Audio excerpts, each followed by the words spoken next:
بعض علماء اور محدثین فرماتے ہیں کہ یہاں الفجر سے مراد فجر کی نماز ہے، صلاۃ الصبح،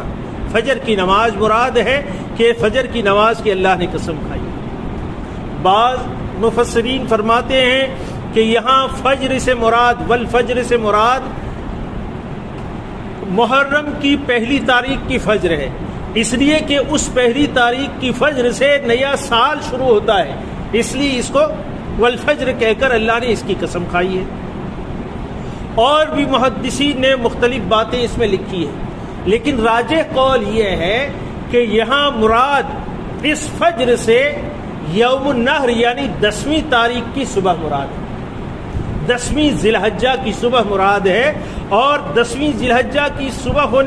ہونے کے سلسلے میں علماء نے بہت سی باتیں بیان کی، اس لیے کہ یہ 10ویں تاریخ کی صبح جو ہے یہ ولیال عشر فضیلت والی جو 10 راتیں ہیں، ان راتوں کے پورا ہونے کے بعد یہ 10ویں تاریخ کی صبح شروع ہوتی ہے، اس لیے یہ 10ویں تاریخ کی صبح مراد ہے۔ دوسری ایک عجیب بات علماء نے یہاں لکھی ہے، اور اصل میں وہی خاص معتبر ہے، وہی قول معتبر ہے، وہ یہ ہے کہ 10ویں تاریخ کی صبح جو ہے وہ پورے سال کی جتنی صبح ہے اس میں نمایاں صبح ہے، الگ حیثیت رکھتی ہے، اس اعتبار سے کہ اللہ تعالیٰ کے ضابطے کے مطابق ہر دن اس کی اگلی رات اس کے تابع ہوتی ہے۔ مثلا آج جمعہ ہے تو جمعہ کی رات جو رات گزر گئی،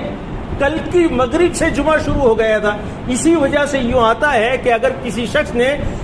جمعرات کو مغرب ہو گئی، مغرب کے بعد اگر سورہ کہف کی تلاوت کرتا ہے تو جمعہ کے دن سورہ کہف کی تلاوت کی جو فضیلت ہے اسے حاصل ہوگی۔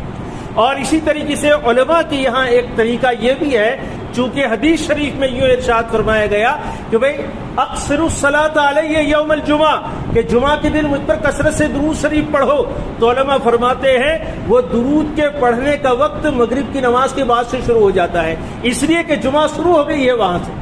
تو آپ اگر جمعرات کو مغرب ہو گئی، مغرب کے بعد درود شریف کا اہتمام کریں گے تو جمعہ کو درود شریف پڑھنے کی جو فضیلت ہے وہ فضیلت تمہیں حاصل ہو جائے گی۔ تو ہر دن سے پہلے کی جو رات ہے اس دن کے تابع ہوتی ہے، لیکن یہاں 10ویں ذی الحجہ کا جو دن ہے وہ ایک انوکھا دن ہے کہ اس کی ابتدا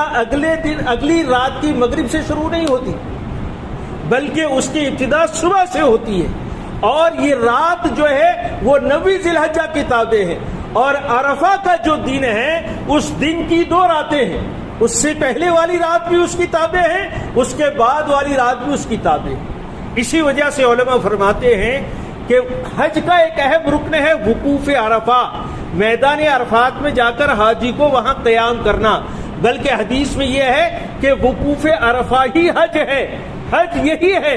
آدمی نے سارے ارکان کیے لیکن میدان عرفات میں اگر وہ نہیں پہنچا تو اس کی حج نہیں ہوئی۔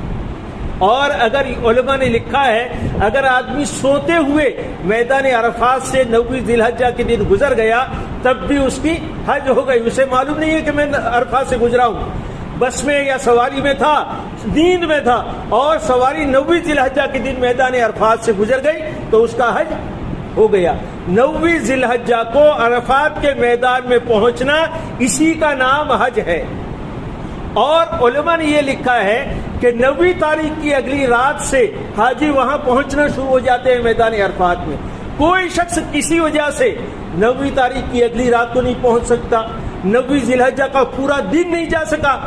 لیکن 9ویں ذی الحجہ کی بعد جو رات آتی ہے اس رات کو صبح صادق سے پہلے بھی وہاں پہنچ گیا تو اس کا حج